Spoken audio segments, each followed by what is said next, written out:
Саламатсың ба оқушы? Бүгінгі сабаққа қош келдің. Балалар, үйден сендер жаңа сабақ 56-шы тақырыпты оқып келіп, сілтемелер арқылы бейне жазбаларды көріп, ұсынылған сілтемелерден қосымша материалды қарап келу керек болатынсыңдар. Олай болса, балалар, бүгінгі біздің сабағымыздың тақырыбы қазақ халқының дәстүрлі музыкалық және рухани мұрасы. Бүгінгі сабақта қазақтың дәстүрлі музыкалық мәдениеті, ұлттық мерекелер, халықтық білім этноғылым, патриотизм және дәстүр туралы білеміз. Балалар, алдарыңызда сәйкестендір тапсырмасын бірінші топ орындайды. Екінші топ сәйкестендір наурызға байланысты тапсырмаларды орындайды. Ал үшінші топ мәдениет пен дәстүрлерге ерекше көзқарас, свод талдау жасайды.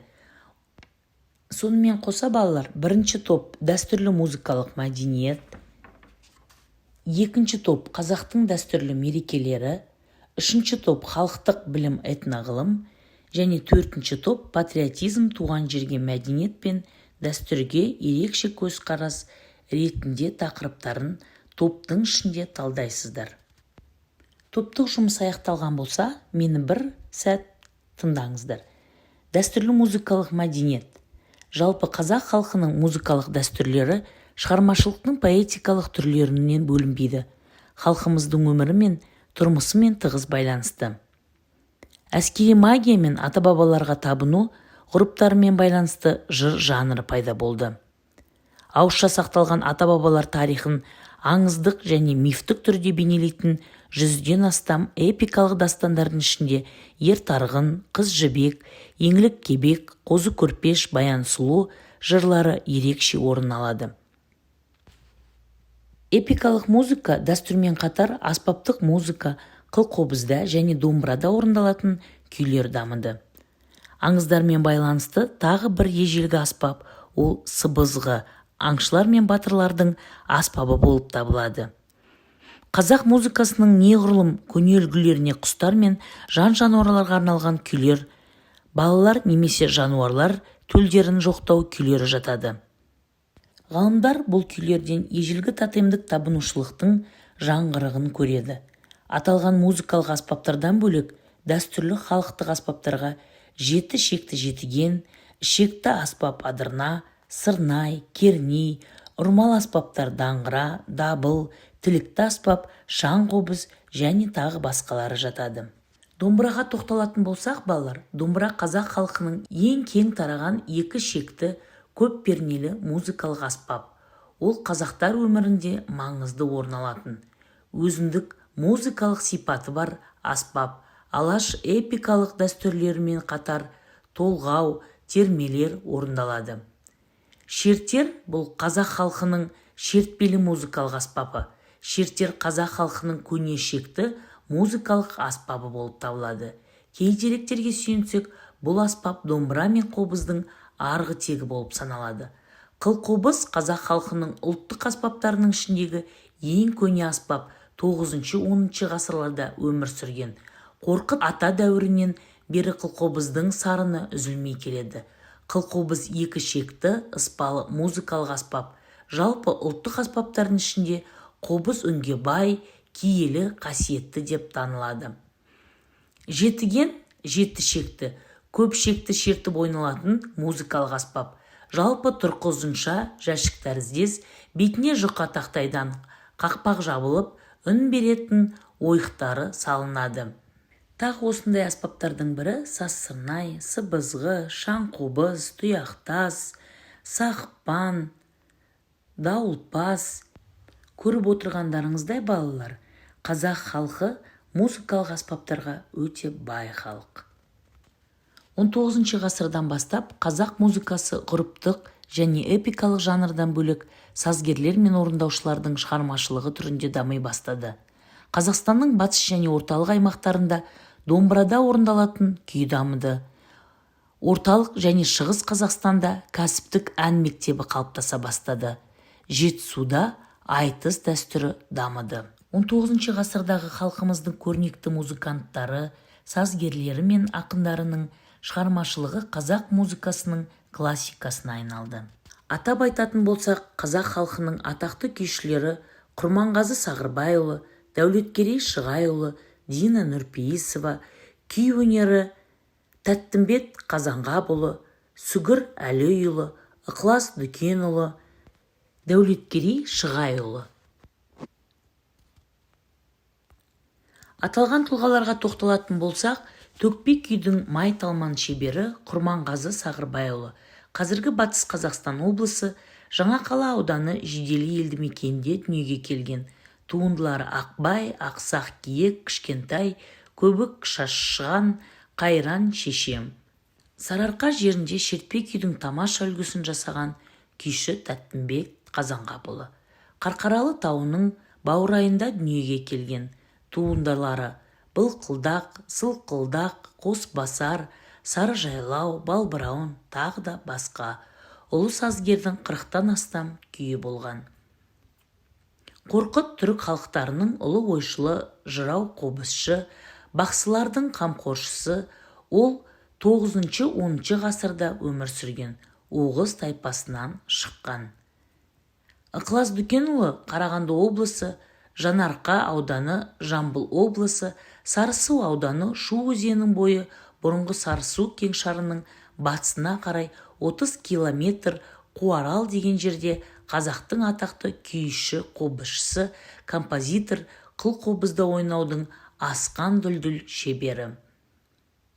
Балалар, алдарыңызда ұсынылған сәйкестендір кестесін орындаймыз. Сіздерге 2 минут уақыт беремін.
Дұрыс орындаған болсаңыздар, тексеріңіздер.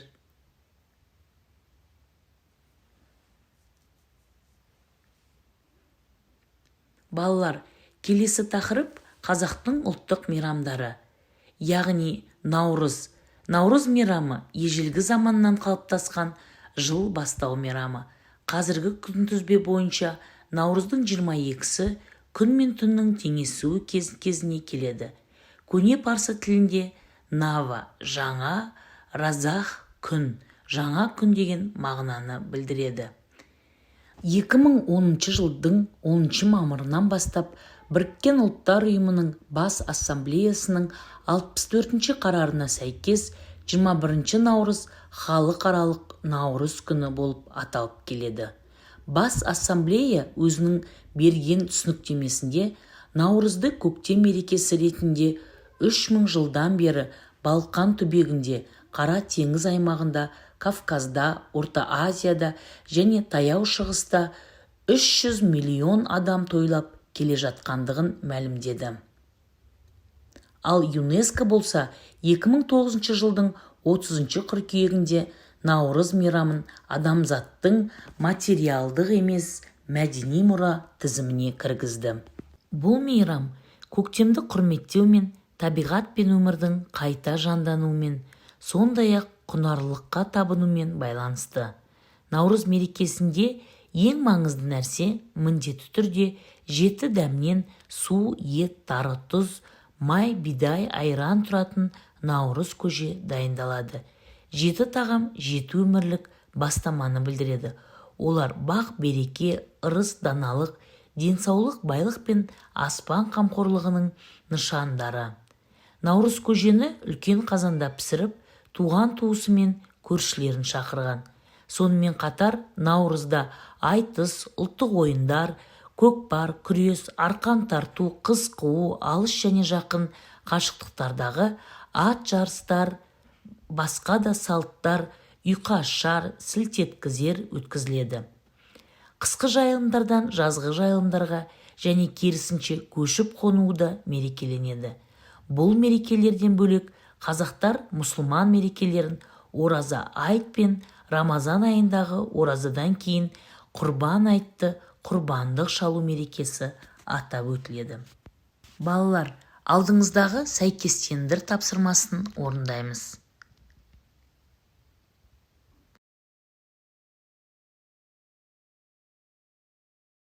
Орындаған болсаңыздар, тексеріңіздер.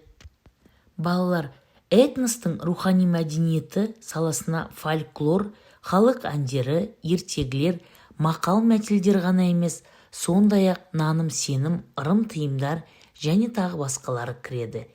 Есептеу жүйесі, сандар магиясы, халықтық астрономия, күнтізбелер мен күн, ай, жұлдыздар шоғыры және халықтық медицина, емшілік жатады. Қазақ халқы Орталық Азияның көптеген басқа да халықтары сияқты 12 жылдық мүшелге негізделген күнтізбені пайдаланады. Халық арасында емдеумен айналысатын бақсы тәуіптер, шөппен емдейтін емшілер, сынықтарды салатын сынықшылар, оташылар болды. Халық мұрасы атадан балаға мирас болып келе жатқан ұлттық тәлім. Әдеттегі біліммен қатар ұрпақтан ұрпаққа берілетін халық мұрасы да дәстүр саласына жатады. Олай болса, балалар, 3-ші топтың тапсырмасы свод талдауды жасаймыз. Яғни бұл жерде мәдениет пен дәстүрдің ұтымды жақтарын, мәдениет пен дәстүрдің әлсіз жақтары, мәдениеттің дамуы мен дәстүрдің сақталуы қандай мүмкіндіктер беретінін және мәдениет пен дәстүрлердің жойылуы туралы айтамыз.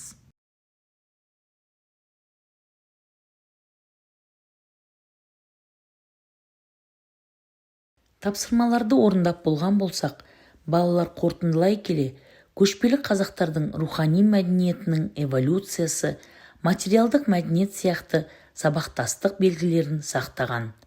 Жаңғыртудың басталуына қарай қазақтың дәстүрлі қоғамында дін мен ауыз әдебиеті мен халықтық және кәсіптік музыка мен ұрпақтан ұрпаққа беріліп келе жатқан салт дәстүрлер мен әдет ғұрыптар кешені мен байытылған рухани мәдениеті болған. Қазақ халқының өз мәдени кеңістігі мен менталитеті, жалпыға ортақ қабылданған өнегелік құндылықтары мен қағидалары болды. Кеңестік кезеңдегі жаңғыру қазақ халқының рухани мәдениетіне ауыр заттар келтіргенімен оны жоя алған жоқ. Дәстүрлі мәдениетті қайта жаңғырту, ата-бабалар мұрасына ұқыпты қарау еліміздің эволюциялық жолмен жаңғырту үшін қажет. Олай болса, балалар, осы салт дәстүрді ұрпақтан ұрпаққа сақтап, ары қарай жеткізу сіздердің еншілеріңізде. Сабақ аяқталды. Сау, саламатта болыңыздар.